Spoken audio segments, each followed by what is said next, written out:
ఇప్పటివరకు ఎన్నో టీ20 ఫార్మాట్లో ఉన్న మ్యాచెస్ జరిగాయి. ఎన్ని మ్యాచెస్ జరిగినా ప్రెజెంట్ టీ20 స్క్వాడ్ ఇండియన్ టీంకి ఏదైతే ఉందో ఇప్పటివరకు ఎప్పుడు చూడలేనటువంటి టీం, అతి భయంకరమైన టీం అయితే ఇప్పుడు టీ20 స్క్వాడ్ మన ఇండియన్ టీంలో ఉంది. ఎలాంటి బ్యాట్స్మెన్స్ ఉన్నారో మనందరికీ తెలుసు. ఫస్ట్ నుంచి బ్యాటింగ్ ఎండ్ అయ్యే వరకు క్లీన్ ఎక్స్ప్లోజివ్ బ్యాటింగ్ చేసే వాళ్ళు మాత్రమే మన ఇండియన్ టీంలో ఉన్నారు. ఎవరు కూడా బాల్ చూసి ఆడదాం, నిదానంగా ఆడదాం, సింగిల్ టు సింగిల్ రొటేట్ చేసుకుందాం అనే టైప్ ఎవరు లేరు. ఎవరు వచ్చినా సరే ఫస్ట్ బాల్ నుంచే చుక్కలు చూపించే టైప్ బ్యాటింగ్ చేసే బ్యాట్స్మెన్స్ మాత్రం మన ఇండియన్ టీంలో ఉన్నారు.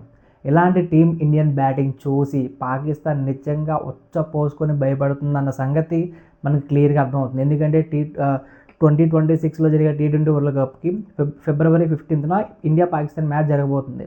ఈ మ్యాచ్కి పాకిస్తాన్ క్లియర్గా బాయ్కాట్ చేయబోతుందంట. నిజంగా బాయ్కాట్ చేస్తే పాకిస్తాన్ ఇండియన్ టీం బ్యాటింగ్ చూసి భయపడినట్టే. ఎందుకంటే ముందు వరకు మనం చాలాసార్లు చూసాం పాకిస్తాన్ ఇండియా టీంతో ఆడడానికి కానీ, ఇండియన్ టీంతో పోట్లాడడానికి కానీ చాలా ఈగర్గా వెయిట్ చేస్తున్నది. అలాంటిది ఇప్పుడు భయపడుతుందంటే ఇండియన్ బ్యాటింగ్ చూసి అండ్ బౌలింగ్ చూసి మన వాళ్ళ పర్ఫార్మెన్స్ పాస్ట్ జరుగుతున్న మ్యాచెస్ అన్నీ చూసుకుంటే నిజంగా క్లియర్గా భయపడుతుందని చెప్పుకోవాలి. ఇదే భయంతో తను డ్రాప్ అవుతుంది పాకిస్తాన్ క్లియర్గా అర్థమవుతుంది. ఒకవేళ పాకిస్తాన్ కనుక డ్రాప్ అయితే ఇండియన్ టీంకి అండ్ పాకిస్తాన్ టీంకి చెరో 200 కోట్లు లాస్ వచ్చే ఛాన్సెస్ ఉన్నాయి. దీంతో పాటు మొత్తం ఇండియా పాకిస్తాన్ మీద దాదాపు 4500 కోట్ల బిజినెస్ జరగబోతుంది ఈ ఒక్క మ్యాచ్తో. స్పాన్సర్షిప్స్ కానీ, యాడ్స్ కానీ, ఇంకా చాలా అంటే అడ్వర్టైజ్మెంట్స్ ఇవన్నీ ఉంటాయి కదా, వీటన్నిటితో పాటు 4500 క్రోర్స్ బిజినెస్ అయితే జరుగుతుంది ఒక్క మ్యాచ్తో. సో ఈ మ్యాచ్ కనుక క్యాన్సిల్ అయితే వీళ్ళందరికీ చాలా లాస్ వచ్చే ఛాన్సెస్ ఉన్నాయి.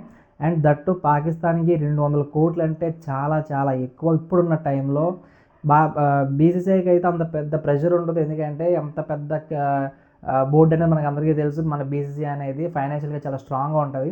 కానీ ఫైనాన్షియల్గా వీక్గా ఉన్న పాకిస్తాన్ మాత్రం ఇది చాలా పెద్ద భారం అవ్వబోతుంది. మరి ఈ పాకిస్తాన్ టీం ఎందుకు ఇంత స్టాండ్ తీసుకుంది?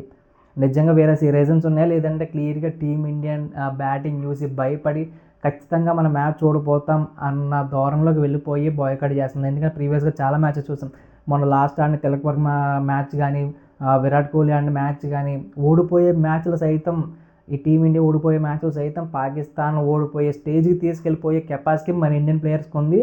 అంతంత మాత్రం బ్యాటింగ్ అంటే అప్పటికి విరాట్ కోహ్లీ ఆడతాడు, మరీ అంత ఓవర్ 200 స్ట్రైక్ రేట్ పెట్టేంత బ్యాట్స్మెన్ కాదు. ఇప్పుడున్న ఇండియన్ టీంలో ప్రతి ఒక్కరు ఓవర్ 200 స్ట్రైక్ రేట్తో బ్యాటింగ్ చేసి అవతల బౌలర్స్ని అయోమయంలో పడేసి అంత బ్యాటింగ్ చేసే పర్ఫార్మెన్స్ అయితే మన ఇండియన్ టీంలో ఉంది. క్లియర్గా ఈ బ్యాటింగ్ చూసి పాకిస్తాన్ అయితే భయపడుతుందని నేను అనుకుంటున్నాను.